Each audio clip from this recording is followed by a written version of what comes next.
Assalamualaikum warahmatullahi wabarakatuh. Hai semua, selamat pagi. Apa kabarnya hari ini? Semoga kita semua selalu dalam keadaan sehat walafiat. Amin ya robbal alamin.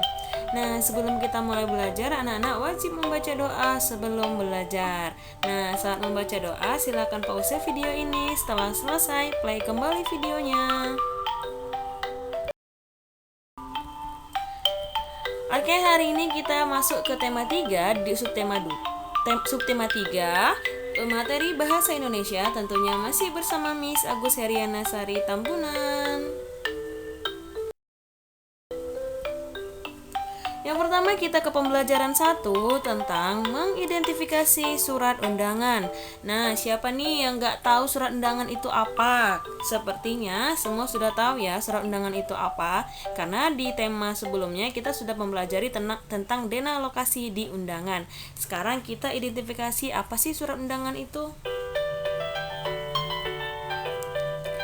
Surat undangan merupakan surat yang berisi pemberitahuan dan permintaan kesediaan seseorang untuk menghadiri suatu acara atau kegiatan.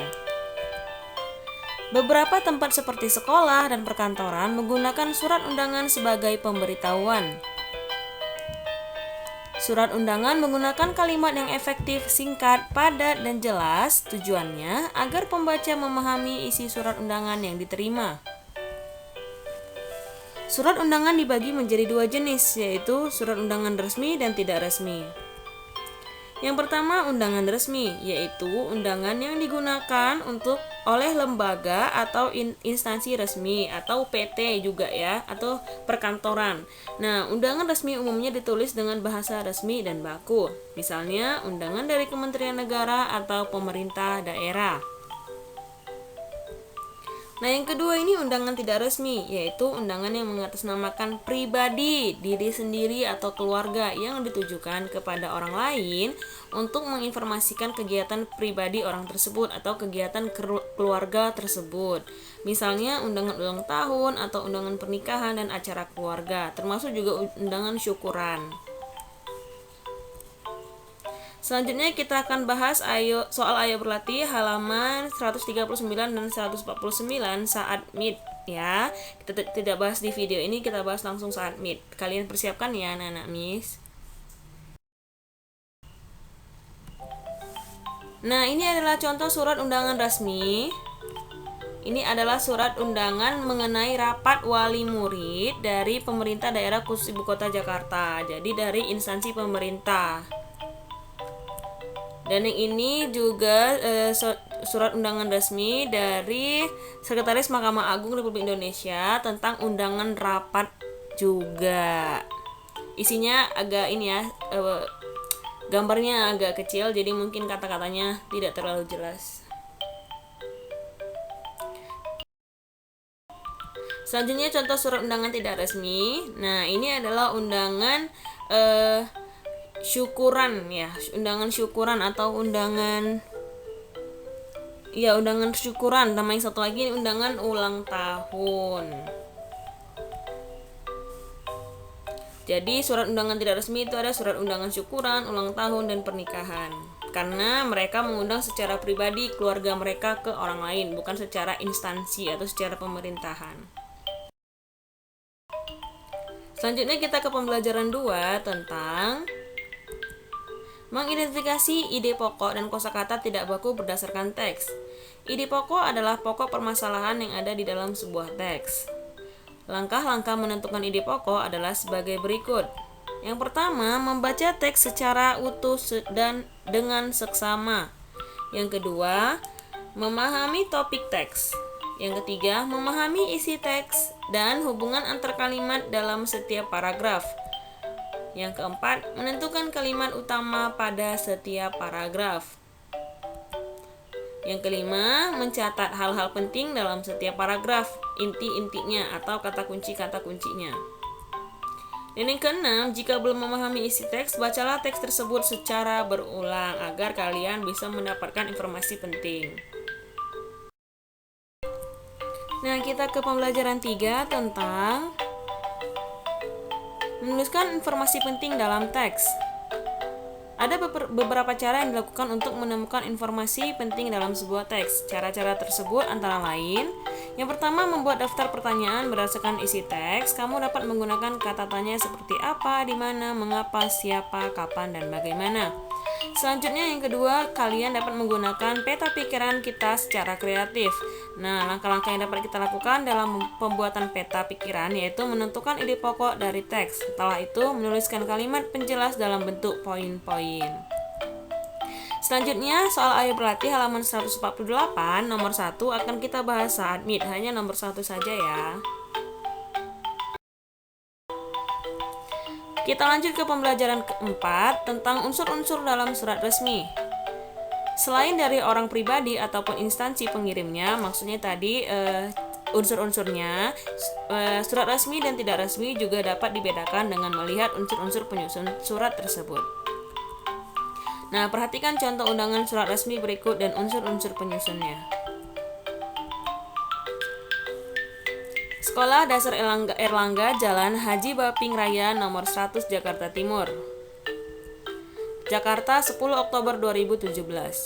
Nah, nomor 15 strip U strip 2017. Lampiran tidak ada, perihal undangan pameran seni siswa. Nah, yang terhormat seluruh siswa SD Erlangga. Nah, ini kan undangan dari sekolah dasar untuk para siswa yang ada di sekolah itu di Jakarta, alamat siswa SD Erlangga di Jakarta. Dengan hormat, dengan ini kami informasikan bahwa SD Erlangga akan mengadakan pameran seni siswa. Oleh karena itu, seluruh siswa diharapkan hadir dalam acara tersebut yang diadakan pada hari dan tanggal Senin 23 Oktober 2017, waktu jam 8 WIB sampai dengan selesai. Tempat Aula Utama SD Erlangga.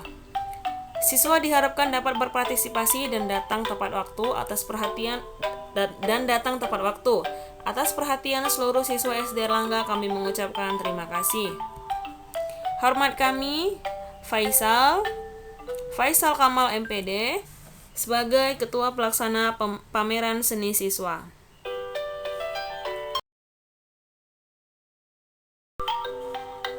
Nah, ini Miss buat lagi suratnya, dan Miss akan jelaskan unsur-unsurnya yang mana aja.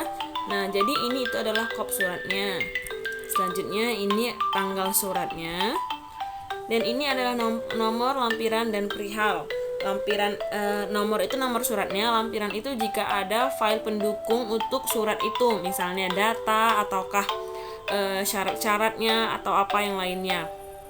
Dan perihal itu adalah isi undangannya, tentang apa undangannya.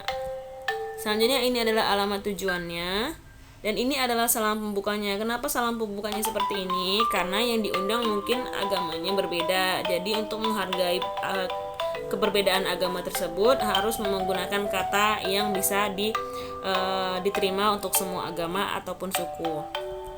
Selanjutnya ini adalah isi surat. Isi suratnya adalah tentang pameran seni siswa.